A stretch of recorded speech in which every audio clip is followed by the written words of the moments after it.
Hello everyone, have a good day. Welcome to my YouTube channel.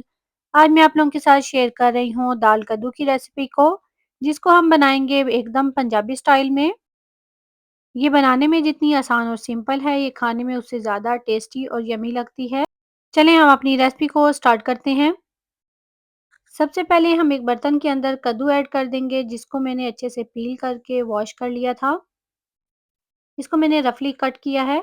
Then हम इसके अंदर add करेंगे सोक की हुई दाल। दाल को मैंने तकरीबन आधे घंटे के लिए सोक किया था। क्योंकि हमने इसको पंजाबी स्टाइल में बनाना है, तो इसलिए हम एक ही बर्तन के अंदर तमाम चीज़ें ऐड कर देंगे। अब मैं इसके अंदर ऐड कर रही हूँ ऑनियन। ऑनियन मैंने यहाँ पर स्मॉल साइज़ का लिया है। देन हम इसके अंदर ऐड करेंगे टमाटो। टमाटो मैंने 2 मीडियम साइज़ के लिए थे। देन हम इसके अंदर ग्रीन चिलीज़ ऐड करेंगे। यहाँ पर मैंने 3 ग्रीन चिलीज़ ली हैं। ये बहुत ज़्यादा स्पाइसी हैं, इसलिए हम इसके अंदर कम ऐड करेंगे। देन मैंने इसके अंदर half table spoon ginger garlic paste add किया है। तमाम वेजीज़ ऐड करने के बाद अब हम इसके अंदर स्पाइसेस ऐड करेंगे। उससे पहले अगर आपने अभी तक चैनल को सब्सक्राइब नहीं किया, तो चैनल को लाइक कीजिए, सब्सक्राइब कीजिए। यहाँ सबसे पहले मैंने चिली पाउडर ऐड किया है, देन चिली फ्लेक्स ऐड कर रही हूँ।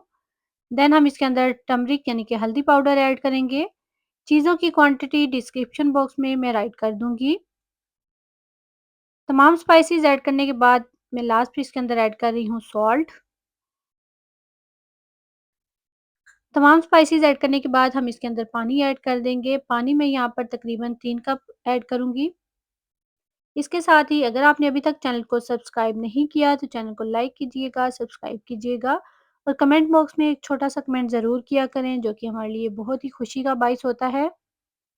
तमाम स्पाइसेस और पानी ऐड करने के बाद हम इसको एक दफ़ा अच्छे से मिक्स कर लेंगे।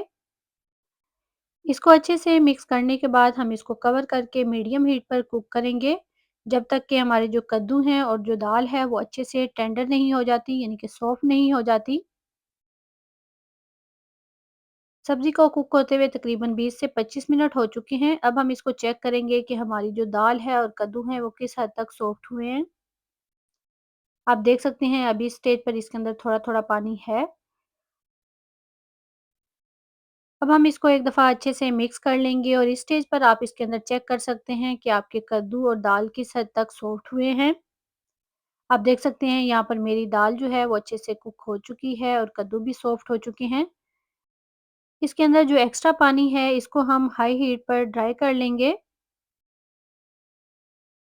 क्योंकि दाल कद्दू ड्राई ड्राई ही अच्छे लगते हैं, इसके अंदर पानी नहीं होना चाहिए। आप देख सकते हैं इसको मैं हाई हीट पर कुक कर रही हूँ। आप लोग दाल कद्दू को मेरी रेसिपी के साथ ज़रूर ट्राई कीजिएगा, आपके घर में सबको ही ये बहुत पसंद आएँगे। जैसे ही इसके अंदर पानी ड्राई होना स्टार्ट हो जाएगा, तो हम इसके अंदर ऑयल ऐड कर देंगे। यहाँ पर मैं तकरीबन हाफ कप ऑयल ऐड कर रही हूँ। ऑयल ऐड करने के बाद हम इसकी अच्छे से भुनाई कर लेंगे। इसके साथ ही अगर आपने अभी तक चैनल को सब्सक्राइब नहीं किया, तो चैनल को लाइक कीजिए, सब्सक्राइब कीजिए, ताकि आपको मेरी आने वाली वीडियोज़ टाइमली मिलती रहा करें। यहाँ पर आप देख सकते हैं हमारा जो सालन है वो तकरीबन रेडी होने के करीब है, बट हम इसके अंदर अब ऐड कर देंगे कसूरी मेथी। कसूरी मेथी के साथ जो आपकी सब्ज़ी है वो बहुत ही यम्मी बनती है, इसलिए आप कोशिश किया करें जब भी कोई सब्ज़ी या दाल बनाएँ, उसके अंदर कसूरी मेथी थोड़ी-सी ज़रूर ऐड किया करें। कसूरी मेथी ऐड करने के बाद हम इसको एक दफ़ा अच्छे से मिक्स कर लेंगे और देन मैं इसको कवर करके बिल्कुल लो हीट पर रख दूँगी, ताकि जो हमारा ऑयल है अंदर से वो सेपरेट हो जाए। और कवर करने से पहले मैंने इसके अंदर 1 टेबल स्पून ज़ीरा ऐड किया है। 5 मिनट इसको हम कवर करेंगे और आफ्टर 5 मिनट हम इसको चेक करेंगे। 5 मिनट दम पर लगाने के बाद आप देख सकते हैं हमारे दाल कद्दू ने अपना ऑयल छोड़ना स्टार्ट कर दिया है। इस स्टेज पर आप इसके ऊपर fresh coriander and green chillies की गार्निशिंग कीजिए और आपका सालन बिल्कुल रेडी हो चुका है। उम्मीद है आप लोगों को ये रेसिपी पसंद आई होगी। अगर रेसिपी पसंद आई है तो चैनल को लाइक कीजिएगा, सब्सक्राइब कीजिएगा। इंशाल्लाह मिलते हैं नेक्स्ट वीडियो में नेक्स्ट रेसिपी के साथ। तब तक के लिए अल्लाह हाफ़िज़, टेक केयर, बाय बाय।